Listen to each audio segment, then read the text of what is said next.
My name is Gary Boyson, and this is me.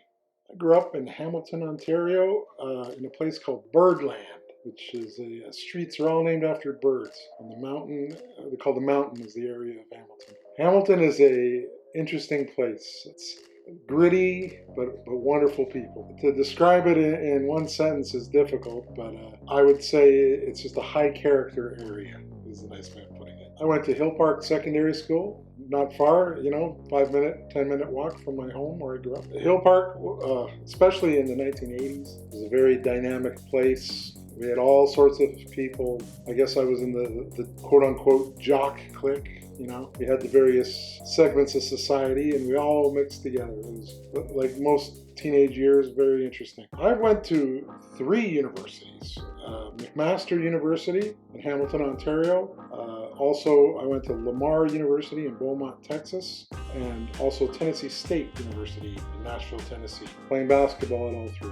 McMaster was fabulous. It was very focused on basketball, which, is a theme in my life. It was a challenging time, just the seriousness with which everybody took the sport. We had a magical season. Coming out of high school, I was one of 9 rookies. We made a run all the way to the national semifinals. If I could do it again, I would. The experience with my teammates, I would say, really helped form the foundation for a lot of things I did later in life. It was a magical year, but I don't think I was really prepared from a maturity standpoint academically. And maybe I thought I should be playing more, and I didn't. So I did have some opportunities elsewhere, and at the time I made the choice to explore them, and I was fortunate to get a scholarship at Lamar University. Guys go to the States, then they come to Canada. I did the other way. Lamar University, which was the second school that I transferred to, a little bit different experience. NCAA Division I school, very professionally organized. The NCAA Division I, big arenas.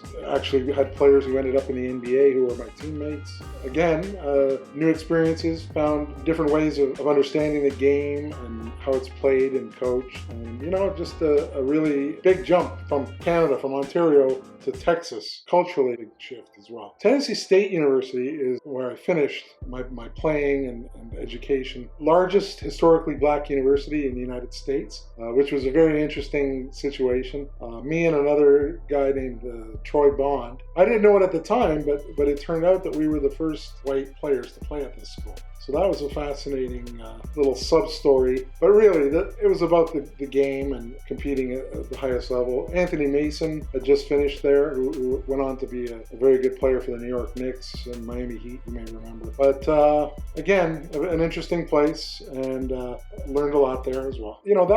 That really is the mechanics of how I ended up down in the U.S. after Canada. And I'll tell you, a wonderful thing is I've recently reconnected with my old coach at McMaster, Barry Phillips. And it's wonderful, all these years later, cycling back to all the things that I know now as a coach, that he was doing with us. It makes sense now. Of course, I didn't know it at the time. Fortunate that I was able to do that recently. Foreshadowing for my going to the far reaches of the world. Well, I really felt that, I had taken the game as far as I could as a player, which, for me, to play where I did was wonderful. And I kind of knew that I wanted to be involved in the game somehow. So I coached where I could. I networked where I could. I did some work with high school teams here in Canada. And one thing I did learn about being in the U.S. is the importance of networking. That wasn't really something that was stressed here in Canada so much. But the whole aspect of recruiting and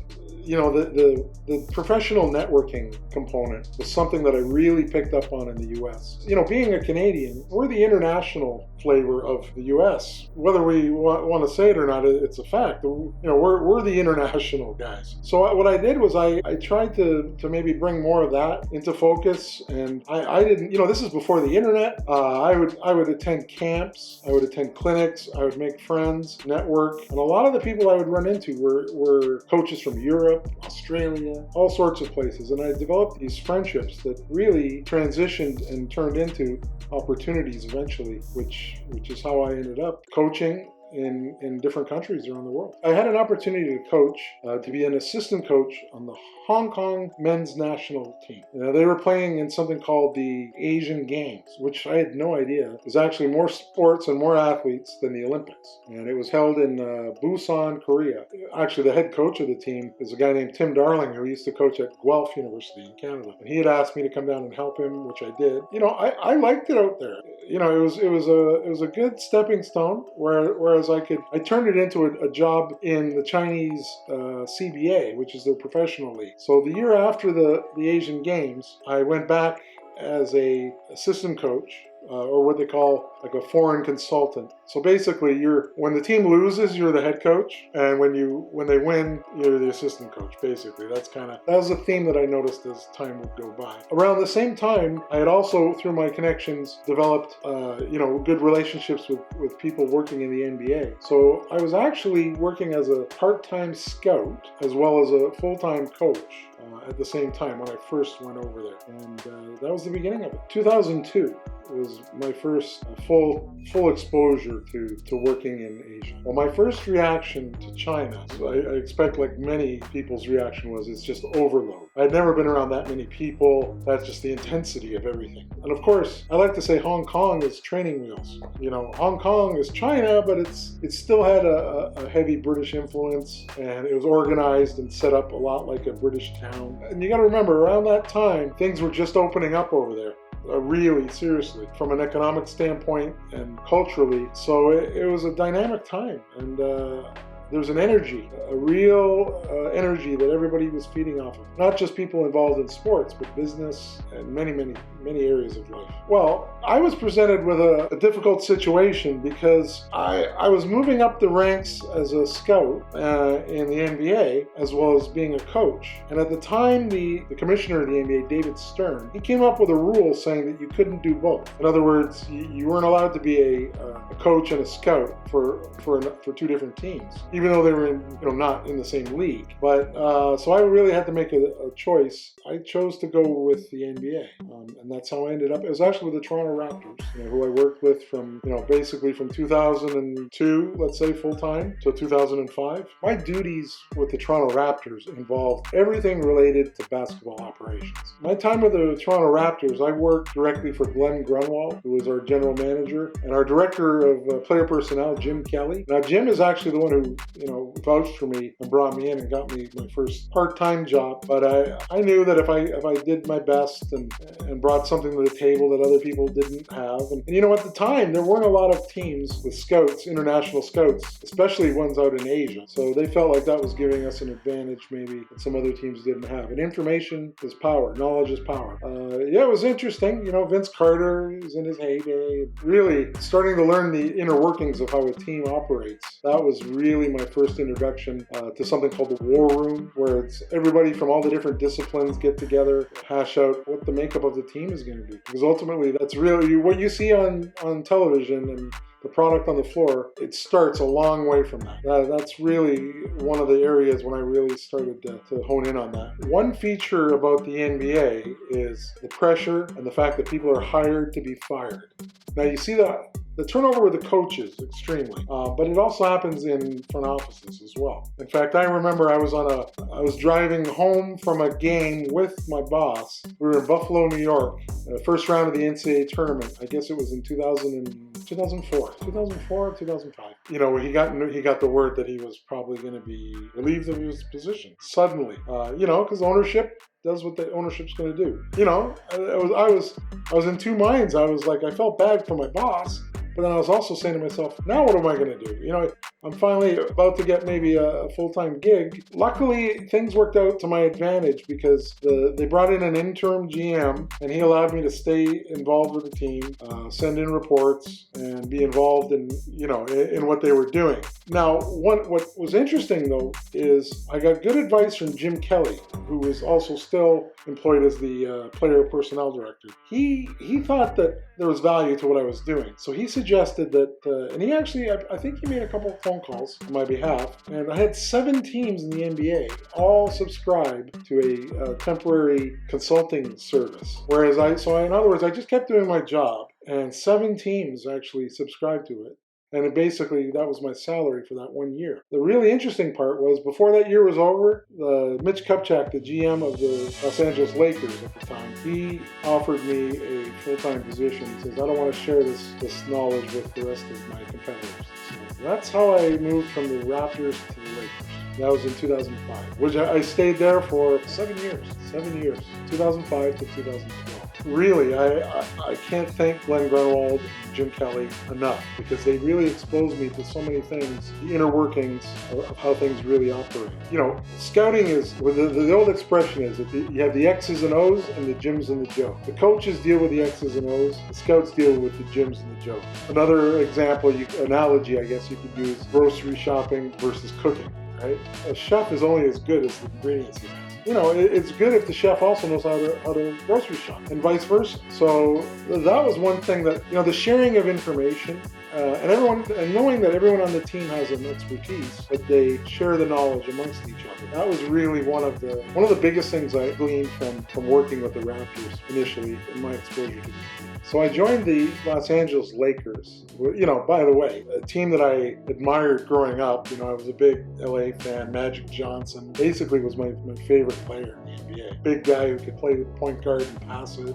I was always fascinated by that. And it was interesting, you know, to actually, you know, in the front office of one of the more well-known sports franchises in the world. But of course, with that came new challenges. The public pressure, not necessarily pressure, but just the awareness that there was always somebody watching, that we had to be careful with our practices, our best practices and our information. And really, I became we had 2 international scouts. So essentially my territory became the world. So that's really when I got on the global traveling grind. As I would say, 7 years in a row, I averaged more than 200 days in a year on the road. So learn to see a lot of the world, not just basketball. The interesting thing about traveling the world as a Lakers scout is, you know, the name recognition of the brand as you would expect, you know, but there's an interesting twist to it. You gain access, but in other areas, you realize that there's a lot of jealousy. And I'd never been in that situation before where I'd really run up against that sort of thing. People knew I was in the NBA. They knew I had a job to do. But I had never seen somebody actively. People would either really try to help you, or you could actually feel that they were, oh, I'm a Celtics fan, I don't want the help. You know, that was a different experience for me. You know, it wasn't that anybody actively was working against the Raptors back then. Maybe it's different now. But you know, the thing about working for the Lakers is just the scope of things was different. I remember one of the things in the NBA, they would always talk about the per diem checks. You know, I guess the standard per diem was like $125 maybe a day or something like that. And the whole game was that you never spent it, you know, and that was your way of putting the money in your pocket. But, you know, when I started working for the Lakers, they said, well, there's no per diem. And I was like, what? Huh? They said, well, we trust you. Either some days you're going to have to spend whatever you have to, and then other days you won't. And it was actually clever because I ended up not spending as much money. So that was one interesting thing about the Lakers. And I tried not to abuse it, but you know, whenever I really needed something, if I made the call, I was amazed at the willingness of not just my boss, but, you know, the owner of the team and even some of the players. You know, obviously we had a player named Kobe Bryant who, you know, I developed a pretty good relationship, I think, as a teammate with. And I never really asked him for favors. But, you know, I remember one time I was at the Beijing Olympics in 2008, and for whatever reason, we weren't able to get our ticket for the medal round of the games. And you know what? I told my GM, and the GM said, hey, why don't you ask Kobe if he's got any tickets or he can help you. And you know what he did? He told his wife to stay back. I don't think she wanted to go to the game anyway. But he said, come over to the hotel, I'll give you a ticket, and you get in there and you can do your job. And I was just, you know, that was a touching moment of teamwork. So, you know, rest in peace, by the way. It was a sad day last year when he left us. Just seeing the level of teamwork and how people can lead and follow and help each other was impressive. Inevitably, people ask me about the highlights of my Los Angeles Lakers years. I had the chance of winning 3 championships. And I'll tell you, in 2008, the Boston Celtics beat us. And I thought that was my one and only chance to win. When we lost, it was heartbreaking. But you know, it worked out okay because we were able to win the next 2 seasons. winning a championship's like nothing else. I wasn't able to be there in person. We beat the Orlando Magic in 2009. I was working. I was out on the road scouting. But I was able to be at Game 7 the following year. I have vivid memories about that experience. I thought we were losing the game, too, and we ended up coming back. It was just a magical time. So that was... I would have to say, if you want to talk about the highlight, those were the highlights of my time with the LA Lakers. But the real work happens far away from those bright lights. Doing the scouting work to help make decisions on players you may think are inconsequential actually allowed us to be in a position to make trades, do things where we could actually assemble a team that was good enough to win a championship. Because you know what? The Celtics beat us. They were better than us. We needed more. So I'm proud to say that we drafted a player who other teams didn't really think much of by the name of Marc Gasol. Now, Marc is the brother of an established NBA All-Star, Pau Gasol. What was interesting was we were able to select Marc with a very late pick in the 47th. I think we got him with the 47th pick of the draft. And we didn't even have a spot on the team. And we basically had to convince our owner to what we call draft and stash. So we picked him and let him develop one more year in Spain. And guess what? He was a true late bloomer. His body composition changed. His skill set improved. He became the MVP over there. The next year, his value just became so great, we were actually able to put him in with a trade to get his brother. So that's basically how, without too much detail, that trade to get his brother would never have happened had we not done the scouting work and understood that there was value in picking a player and letting him, mellow like a fine wine, basically. So that was a big thing. I would say the highlight of my contribution, I would say that was one area that I was able to most significantly help my team win. So if someone was asking me what's the number one thing that's an indicator of success, it's something I call self-concept. Look, they all got the physical abilities, right? The separator isn't, they've all got the physical stuff, basically. There are many things that we call metrics, which are ways of judging upside potential of a player or an athlete. And, the physical characteristics are the physical characteristics. Certain things are important, like standing reach, body composition, functional range, a wingspan, height is a poor indicator, by the way.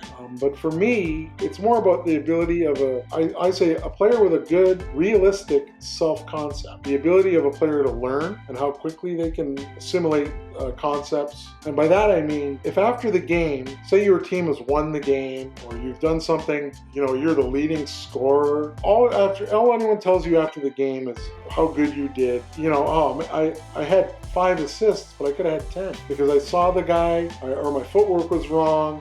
I wasn't prepared. They understand, do you know what you did well or not well? Because it's very easy to be seduced, especially with the media, and, the people who cover the games and tell you, or people that have a vested interest.